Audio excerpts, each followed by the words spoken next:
Good afternoon, guys. This is going to be the second video in the series of telling you about my clocks here.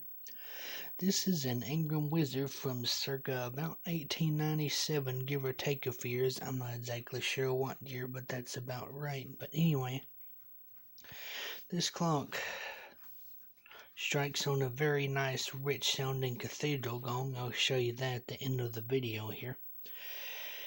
As you can tell, this is a basic black mantle clock, which to me is still pretty, and this clock was stored in a Connecticut attic for years, so I'm surprised it looks this good, especially the label on the back of it, which is all intact, surprisingly, which is a plus for me. This clock was an eBay purchase for Christmas of 2022, I want to say. Yeah. So I've had it for a couple of years now, and it needs a new verge put in it. This is a strip deadbeat escapement on this one, by the way, which most of these Ingram style movements are, or all of these style that I have seen. And the dial used to be white, but it's turned brown now, and you can see there's a little bit of white showing right there, but that's about it. And what else can I tell you about this? Oh yeah, when this clock was new, it was, I don't know the exact price. I can't remember or think of it right now. Anyway, I don't know how much it cost, but it wasn't very much. Obviously nowhere near as much as the French versions of these. And yes, I know it needs dusted. Black shows up dust easy. Other than that, let me give you a little tour around it. The case is in very nice shape, considering that's 127 years old about. Come around to this side here. There's a very similar clock to this that uses the same case. It's called the Nemo, and it's slightly more fancy. And I'll turn this clock around where you can see the back, show you the label of it. So like I said, it's in very nice shape for its age. Completely readable.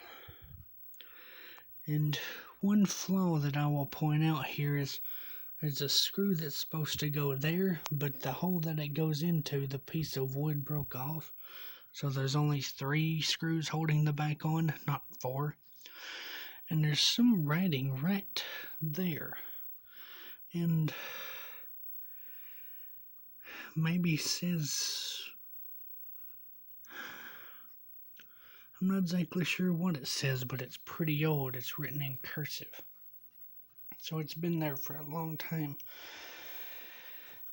I'll turn it back around now, and now I'll show you the gong to it, which is pretty loud for such a small clock. But here we go.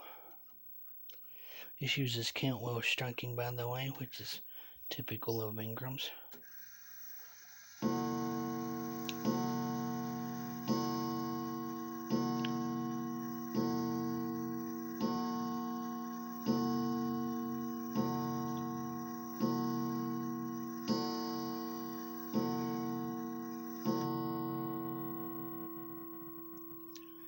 And that's how it sounds. Pretty nice for a small clock. I hope you enjoyed this video, and I'll get a close-up of the hands too. Really pretty hands. Those were standard style at the time. Oh yeah, and the screws that are holding the dial on are not original, but they're doing a fine job, so I'm just going to leave them. Yeah, and the bezel broke off one day when I was opening it to wind it, so I'll have to get that resoldered on sometime. Now I'll back up and give you a full view here. Real pretty. Thank you very much for watching, and like and subscribe. Catch you later. Bye bye. Excuse me, had to burp.